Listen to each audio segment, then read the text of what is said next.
il me revient maintenant le grand honneur d'introduire et de présenter le conférencier qui clôturera cette première journée des écoles d'hiver, Entreprises du futur. Il s'agit de Frédéric Créplet. Il faut que je prenne mes notes parce qu'il a fait tellement de choses. Donc, il est actuellement directeur général délégué d'Energis. On en a déjà un peu parlé ce matin, mais il est également administrateur de Socomec. Il est directeur général de Voirin, conseil. Je suis plus directeur général. Tu n'es plus directeur, alors ton site, il n'est pas à jour. Et administrateur de la French Tech Alsace. Donc, au moins. Il a aussi la caractéristique d'avoir été étudiant de la faculté de sciences économiques et de gestion, et il est docteur en sciences de gestion de notre laboratoire. Donc pour toutes ces raisons-là, il nous a paru intéressant de l'inviter pour nous parler d'un des sujets de préoccupation aujourd'hui, qui est un peu lié à la dernière question sur l'environnement, mais qui essaye de combiner une analyse ou les défis de deux transitions qui sont simultanées, l'énergie et le digital. Donc Frédéric, merci d'avoir accepté. Je te laisse la parole. Bonjour à une session de questions après. Très bien. Bonjour à toutes et à tous. Merci Patrick pour cette présentation. Je suis très peu attaché au titre, donc je ne reviendrai pas sur ce volet. Il manque un élément dans la présentation de Patrick, c'est que Patrick a été mon professeur et je pense qu'il a été déterminant il y a un certain nombre d'années, Patrick, à la fin du siècle dernier, à la fois dans ma thèse, moi c'est valable pour moi aussi, hein. Il a été déterminant dans ma thèse, dans mon parcours professionnel à la frontière du monde industriel et du tertiaire, à la frontière de l'entreprise de taille intermédiaire très, très présente en Alsace et dans la vallée rhénane, mais également de grandes entreprises. Et il a été déterminant aussi sur un certain nombre de sujets autour de la transformation des entreprises par l'innovation, par de nouvelles approches. Et donc c'est avec grand plaisir que j'ai accepté de faire un petit keynote en fin de cette première journée. Je crois que vous êtes là sur 3 jours, c'est ce que j'avais noté. De pouvoir faire un petit retour d'expérience avec beaucoup d'humilité d'un sujet très concret qui dépasse l'usine 4.0. L'usine 4.0 est une des composantes. C'est la transformation d'un groupe industriel alsacien qui s'appelle Socomec, de multiples manières, à la fois par l'interne, de manière endogène, mais également par une variété d'initiatives. Une transformation qui naturellement a été menée avec une pluralité d'équipes. J'en vois dans l'amphithéâtre ici à gauche, en lien avec le digital, l'IoT, ou Eric au fond de l'amphi, qui dirige toute la partie digitale de notre branche service Energis. Donc un cheminement de plusieurs années qui donne écho, je pense, à deux sujets fondamentaux qui concernent bon nombre d'entreprises aujourd'hui et qui concernent l'usine 4.0 selon moi.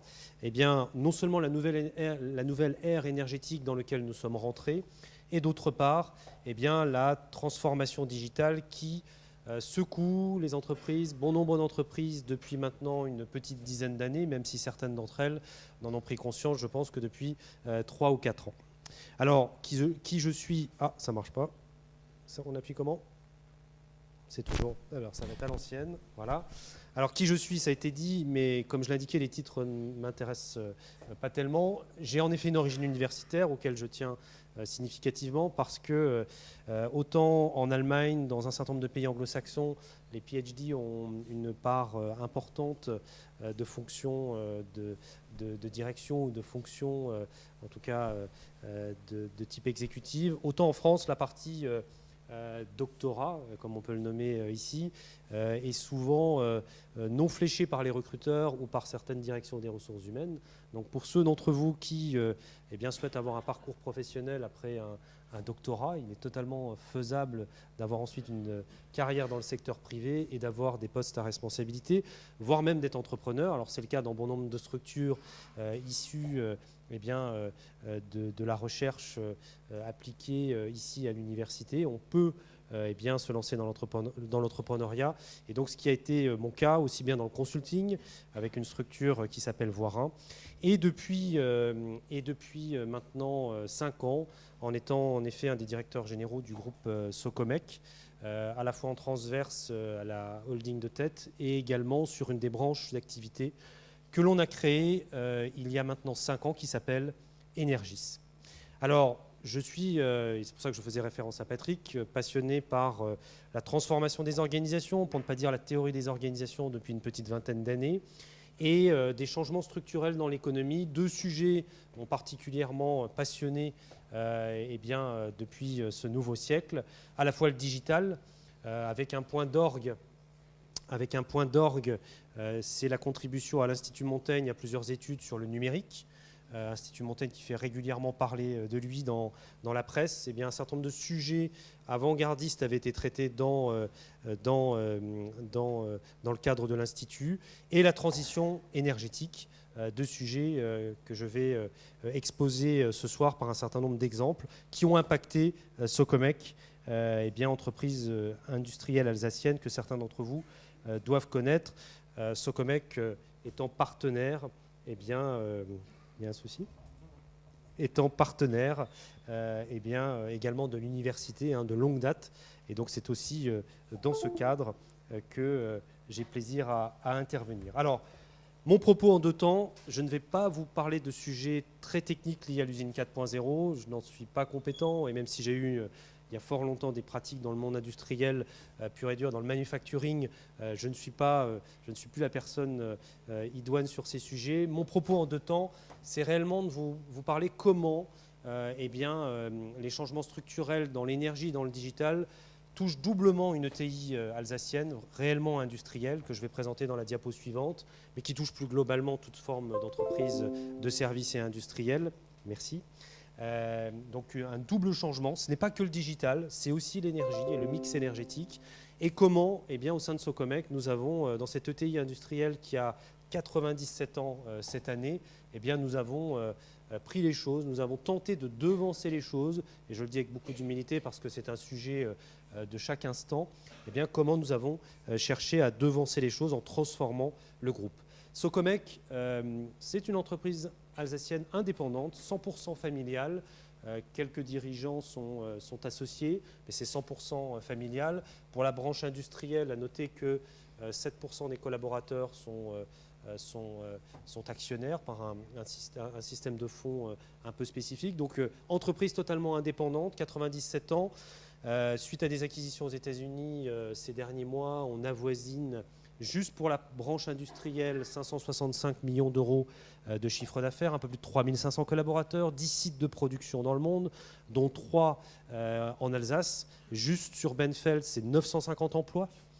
Donc c'est considérable quand aujourd'hui on sait que la part de population active du monde industriel, du secteur industriel, la population active industrielle, c'est 16-17%. On sait maintenir, et on sait aussi combien on doit être performant pour le maintenir, autant d'emplois industriels et de sièges à Benfeld. C'est 70% du turnover du chiffre d'affaires à l'export, ce qui est réellement considérable, 10% du chiffre d'affaires en R&D, et un total de 27 filiales dans le monde. On couvre la totalité de la planète, hormis l'Amérique du Sud par des distributeurs, mais autrement on est présent en direct sur la totalité de la planète. Voilà pour poser les choses de cette entreprise industrielle alsacienne qui, aujourd'hui, je le dis bien, aujourd'hui, se prend de plein fouet la transformation digitale à la fois interne et externe, parce que la vague est partie, parce que les talents que l'on cherche à recruter attendent cela, que les clients sont déjà dans cette logique, que nos produits doivent naturellement être connectés, que nos process de production dans nos usines en France, en Italie, ailleurs, doivent avoir des approches où le digital, d'autres manières de produire sont naturellement essentielles. Et elle est doublement impactée, c'est que Socomec est dans le monde de l'électricité, Et dans le monde de l'électricité, et plus globalement de la transition énergétique, on vit également une révolution. Donc Socomec, aujourd'hui, est dans cette double révolution, double transformation. Souvent, les termes sont galvaudés entre transition, transformation, disruption, révolution, etc. Je ferai l'économie de davantage de terminologie. En tout cas, on est au cœur d'un changement et où, comme le citaient certains auteurs qui décrivaient, qui anticipaient la révolution digitale, on est dans un changement où ça ne cesse d'accélérer, ça ne cesse d'aller de plus en plus vite. Socomec, c'est 4 branches d'activité sur la partie industrielle, de la coupure de l'électricité, je ne rentre pas plus dans le détail, de la mesure et de l'efficience énergétique, de la conversion d'énergie et du stockage d'énergie et des services à forte valeur ajoutée. Et donc par le digital, par l'énergie, aussi bien en interne dans nos process, dans nos chaînes de production, dans nos chaînes de delivery, de supply chain, etc., que vis-à-vis de nos clients, on est réellement doublement concerné.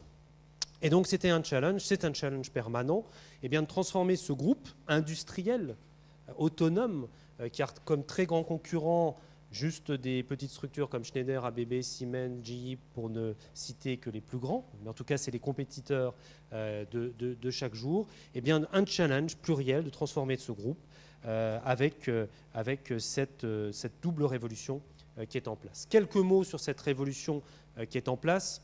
Je ne vais pas faire un long propos sur la transformation digitale. J'ai entendu dans le tour de table que c'est des choses qui étaient connues maintenant. Je vais plus faire un focus sur la partie de la transformation liée à l'énergie. On peut se dire aujourd'hui que l'on vit une réelle transformation. La place des énergies renouvelables ne cesse de croître.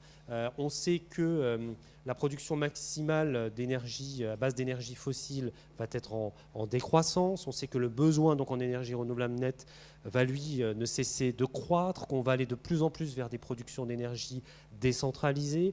On voit en Allemagne tous les programmes autour de la fin de l'ère charbon, etc. On voit que l'évolution de la production mondiale de pétrole, c'est le graphe de droite, tendanciellement, naturellement, vont décroître. Donc on est au cœur d'un mix énergétique qui va évoluer. Et donc l'entreprise, quelle qu'elle soit, nous, pour notre part, c'est une part de notre secteur d'activité, et l'entreprise, quelle qu'elle soit, est inévitablement impactée. À ceci se rajoute naturellement le fait que la mobilité électrique pointe le bout de son nez dans les transports en commun, dans le véhicule électrique et le véhicule autonome. Donc autant de défis qui concernent toute entreprise, et plus particulièrement, naturellement, les entreprises liées à l'énergie au sens large du terme. Une part importante des ENR demain sera de nature et d'origine solaire. Je ne néglige pas naturellement tout ce qui est éolien, tout ce qui est hydroélectricité qui a le vent en poupe. Mais en tout cas, de nouveaux modèles d'affaires après le crash de tout ce qui touchait au solaire, fin des années 90, début des années 2000, et de nouveau en grand boom, combiné souvent avec des solutions de stockage d'énergie.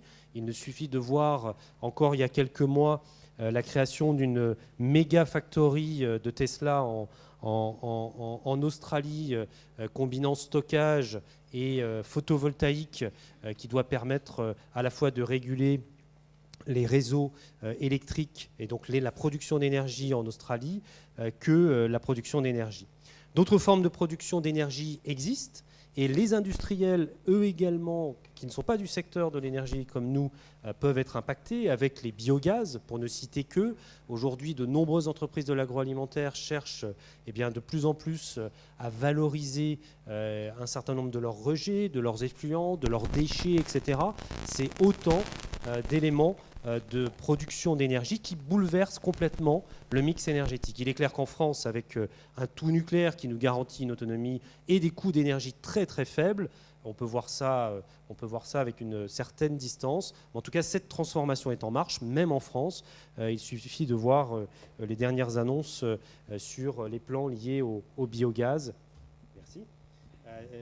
Liés au biogaz. Je ne vais pas rentrer davantage dans le détail de ces dimensions, comme encore le fait que la fourniture d'électricité demain dans nos entreprises, dans nos usines, mais également à l'échelle du particulier sera bouleversée. On sait aujourd'hui que si le véhicule électrique montent en puissance dans les 10 années à venir, comme c'est prévu, les réseaux électriques aujourd'hui de nos pays développés eh bien, ne sauront pas le supporter. Donc autant de défis qui concernent tout à chacun, et plus particulièrement une entreprise industrielle alsacienne, assez par nature qui a grandi et qui approche le siècle. Eh bien, il était totalement nécessaire de se poser les bonnes questions. Le bâtiment aussi en matière d'énergie, dans vos entreprises, et pour nous, dans le secteur, est en train d'évoluer. Les bâtiments, de plus en plus, cherchent à être autosuffisants énergétiquement, à stocker leur énergie, la redistribuer. Aujourd'hui en France, comme je l'indiquais, le coût de l'énergie ne permet pas des modèles économiques qui tiennent la route sur ces sujets. Aux États-Unis, en Californie, à Chicago, c'est des modèles complètement aujourd'hui au point et matures. Donc autant de mix qui évoluent. Dans l'industrie, l'efficience énergétique est recherchée. Ce sont des sujets, et l'usine 4.0 avec ses approches lean, ses approches capteurs d'énergie et d'efficience énergétique intelligents sont complètement également dans cette logique où on va viser aussi bien l'efficience énergétique et la décarbonisation. Le véhicule électrique, je le citais, aussi bien les moteurs électriques, le stockage, les sujets liés aux batteries, à la fois dans les véhicules que dans les stockeurs d'énergie pour des bâtiments, pour des bâtiments critiques, des data centers, que sais-je encore, ou des fermes solaires, des fermes éoliennes, autant d'éléments où la révolution énergétique est en cours.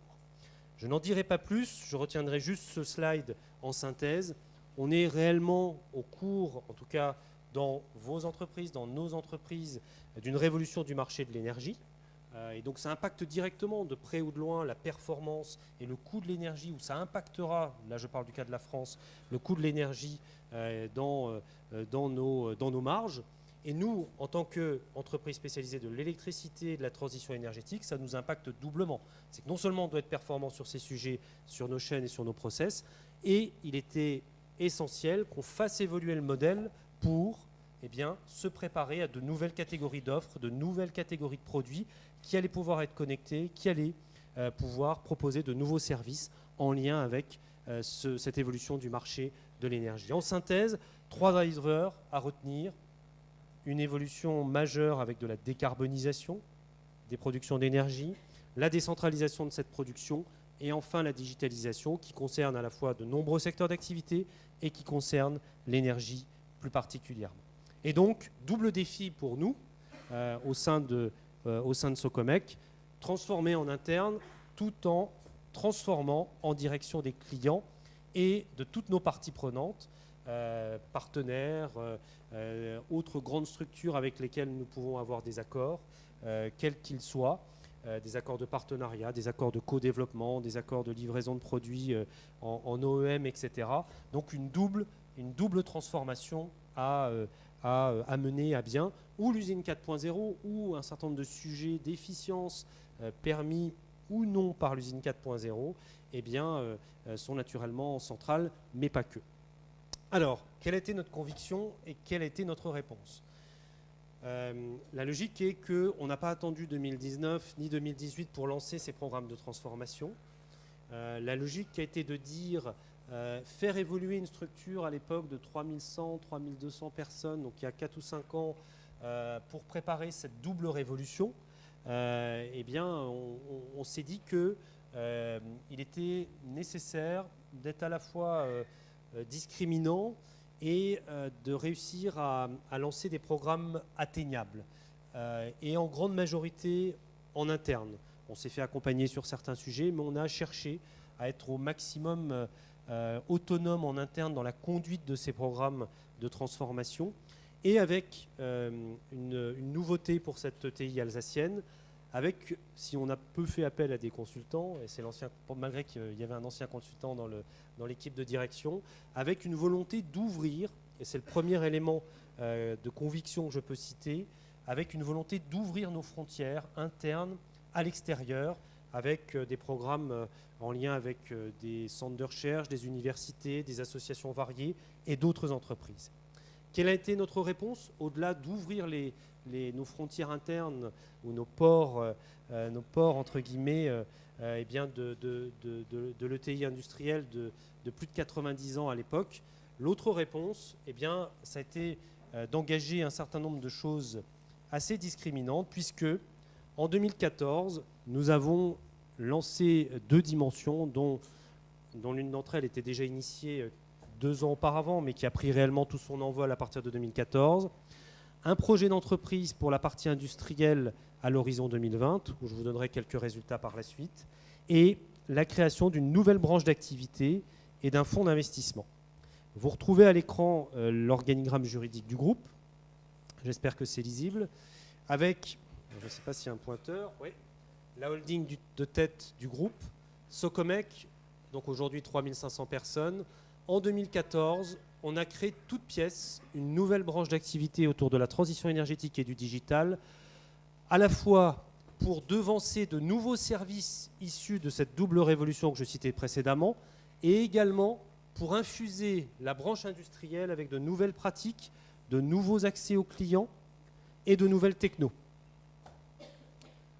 On a créé de toutes pièces Energis. Aujourd'hui, à la fin d'année dernière, Energis, c'est déjà 300 collaborateurs, 44 millions d'euros, ce qui fait qu'aujourd'hui, la totalité du groupe dépasse les 605-610 millions d'euros de chiffre d'affaires. Et Energis, que je présenterai juste après, nous l'avons fondé sur un écosystème de start-up et de PME, sur plusieurs grandes activités autour du service lié à l'énergie et au numérique. On s'est dit également à l'époque que, au-delà de transformer le groupe industriel, de créer une nouvelle branche d'activité pour réellement accélérer notre destin, accélérer notre trajectoire, il nous fallait également un véhicule juridique pour prendre rapidement des participations dans des start-up, essentiellement des start-up en phase d'accélération, pas des start-up qui étaient des jeunes pousses.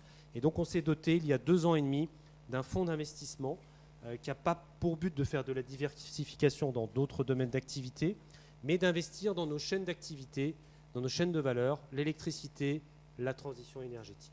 Donc voilà quelle était notre réponse à notre échelle. Et par ce biais, eh bien, le côté 4.0 comme le 2.0, il y a de nombreuses années, peut parfois être réducteur. En tout cas, cette transformation à la fois des pratiques organisationnelles, des modèles d'organisation, des pratiques managériales, des business models, des accès aux clients, s'est opérée depuis 2014 par ce biais. Alors, côté Socomec, le projet d'entreprise 2020, je ne suis pas exhaustif naturellement, a donné lieu à plusieurs grands programmes de transformation, pilotés à l'origine d'ailleurs par une cellule PMO à part entière, et qui a donné depuis lors à la prise de responsabilité de patron de grands programmes. On était convaincus que tout notre programme de transformation, et je crois qu'une des dernières intervenantes de la table ronde a insisté sur ce point, que les talents et l'évolution managériale des pratiques managériales étaient essentielles. Donc nous avons défini dans ce programme de transformation un programme ambitieux dans ce domaine, dont d'ailleurs en lien avec l'une ou l'autre école d'ingénieurs de la place, mais également l'Université de Strasbourg. Un programme majeur sur le digital commun aux 2 branches d'activité, Socomec et Energis, avec la nomination d'un Chief Digital Officer sur ces sujets. Un programme de transformation organisationnelle significatif, évitant les cloisonnements, évitant le fait d'avoir, je dirais, un porte-avions de 3500 personnes qui est cloisonné. Un programme usine 4.0 qui est mené prioritairement sur nos usines ici en Alsace, mais également en Italie, où nous avons un peu plus de 600 personnes dans la région de Venise. Un programme ERP qui étaient plutôt des programmes des années 90, début des années 2000, à la haute période de SAP et de tous ces autres petits camarades. Un projet ERP global avec des enjeux de lean, avec des enjeux de simplification et de revisiter, de redesign de nos processus, avec naturellement la prise en considération de nos différentes zones géographiques dans le monde, et également des programmes autour d'une autre manière de concevoir les nouveaux produits, en mode davantage agile, en mode plateforme, avec davantage de POC, avec le fait de s'autoriser dans des pré-versions, en tout cas, d'être davantage en format bêta-test, etc. Et avec une volonté de décloisonner, développer les pratiques transversales et transdisciplinaires. Le transdisciplinaire est important, c'est de savoir mettre autour de la table aussi bien des marketeurs, des gens de la R&D, des personnes qui vont être en lien avec le business développement, des personnes du volet industriel, autant d'éléments qui, on peut souvent dans la littérature managériale ou la littérature de transformation des entreprises voir ces choses comme évidentes. Une fois dans le cœur installé d'un certain nombre de pratiques, ce n'est pas toujours si évident. Donc un premier volet de transformation, le projet d'entreprise 2020, et cette création d'Energis, l'idée étant dans cette double intention stratégique d'infuser le TI industriel et que Energis, cette nouvelle branche qui rentre dans sa 5e année, eh bien, est une chaîne de valeur complète qui allait devancer toute la transformation digitale et la transformation liée à l'énergie, avec 4 grands pôles d'activité, des pôles d'activité autour de l'audit conseil, la fourniture de solutions, la maintenance, et ici, en dessous, qui est commun avec Socomec, toute une branche de services autour des services numériques qui nous permettent de faire du cloud, de l'IoT, du data, du DevOps, donc toute la partie développement logiciel qu'on sait faire à la fois pour des clients propres qui n'ont rien à voir avec l'énergie, mais également pour nous-mêmes et nos produits. 2 premiers résultats. Patrick, je suis dans les temps, c'est bon ? 5 minutes, je conclus. 2 premiers résultats, un groupe au cœur de grands changements. Ce que je peux dire en ce début de trimestre, ou ce milieu de trimestre 2019, de premier trimestre 2019, on voit qu'on a pu se positionner en étant un acteur de la transition énergétique sur des sujets d'efficacité énergétique, d'énergie renouvelable, etc. On est une des rares sociétés françaises à taille critique qui a aujourd'hui des solutions que l'on sait déployer dans le monde sur le stockage d'énergie. On connaît souvent Tesla pour la partie bâtiment résidentiel ou certains bâtiments tertiaires. Aujourd'hui, on sait couvrir la totalité des offres en matière de stockage. Et on sait, en tout cas, on s'est donné les moyens de conserver une place d'un positionnement d'experts, spécialistes et agiles par ces programmes de transformation et le fait d'avoir assemblé 2 branches d'activité. On est engagé dans une transformation plurielle avec la création à part entière d'une branche de services numériques. Aujourd'hui, nous avons nos propres dispositifs liés à du cloud, à de l'IoT et de la big data. Je crois que Miguel est intervenu ce matin même. Donc Miguel, avec qui depuis 3 ans, depuis Madrid, nous avons œuvré dans ce sens sur ces questions. Il y a plus de 3 ans et demi, quand on traitait de ces sujets, on avait des centaines de solutions IoT et on a su bien se poser les bonnes questions et avancer. Aujourd'hui, tous les nouveaux produits Socomec sont connectés ou connectables, savent faire des réseaux, des micro-réseaux étendus. Donc on a lancé ça il y a plus de 3 ans et demi. C'est des programmes internes fondés sur la performance, je vous en ai cité quelques-uns, de nouveaux modèles d'affaires également. C'est qu'avec l'essor du digital dans nos métiers, eh bien, on voit apparaître de plus en plus de monétisation de nouveaux services à distance. Donc cette transformation est réellement plurielle et modifie totalement la relation client. Dans nos premiers résultats, les clients, le collaborateur, eh bien, ils ont toujours été au cœur, ils sont au cœur de nos approches. Et je souhaite réellement insister sur cette dimension parce que je pense qu'on a toujours été focusé sur ces 2 jambes, clients, collaborateurs, pour qu'on mène à bien nos programmes de transformation. Quelques mots de conclusion et d'opportunité. En tant qu'industriel, eh bien, ce tout, modèle mix et énergétique qui évolue, transformation digitale qui est plus qu'installée, et même si je pense que des phénomènes d'accélération, il suffit de voir les derniers investissements d'Amazon, les phénomènes d'accélération ne cesseront de s'accentuer. Donc nouvelles technologies, modèles d'affaires, c'est une opportunité. Encore faut-il savoir les prendre, au bon niveau et savoir réellement s'insérer dans des réseaux, s'insérer dans un certain nombre de dispositifs qui existent en Alsace, aussi bien en lien avec des startups, la French Tech, avec des réseaux de talents divers et variés. De nouveaux métiers, de nouvelles compétences et de l'ouverture vers des partenaires, avec des partenaires.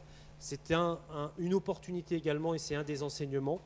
Enfin, un enjeu de territoire, c'est qu'en se prenant en main et en devançant les choses sur une réponse à cette double transformation, cette double révolution, c'est qu'au sein de Socomec, à Benfeld, dans un gros bourg de 4500, 5000 habitants, ancré réellement dans le paysage rhénan, dans la vallée rhénane, on peut faire des choses.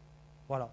Et on sait, je pense, les donner les moyens d'eux. On a eu des échecs, on a appris, on a eu aussi un certain nombre de succès. Et la stabilisation des deux branches en est un exemple. En tout cas, on a cet ancrage assumé avec cette proximité. Oui, on sait chercher des talents à Montréal, à San Diego, à Singapour, etc., ou au Moyen-Orient. On sait faire et on en a. Mais cet ancrage ici, en tout cas, on l'assume. Et c'est, je dirais, dans cette optique que j'ai le plaisir de vous présenter ces différentes dimensions de manière synthétique de la transformation d'un groupe industriel. Merci pour votre attention.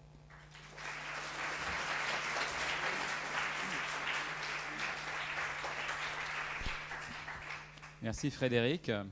Je voulais simplement insister sur l'un des faits, c'est que tout à l'heure on a eu la présentation de l'évolution et de la stratégie de Schaeffler dans sa stratégie de 4.0, qui est dans un grand groupe multinational, beaucoup en interne, dans la transformation industrielle.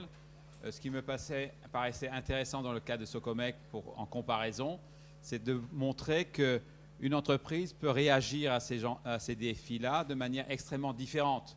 Et la solution utilisée par Socomec, ça a été justement d'externaliser, entre guillemets, une partie du problème, ou de la solution plus exactement, en créant ce conglomérat Energys pour traiter de la partie numérique sans trop perturber la dimension industrielle, mais sans oublier non plus que cette partie industrielle devait se transformer elle-même.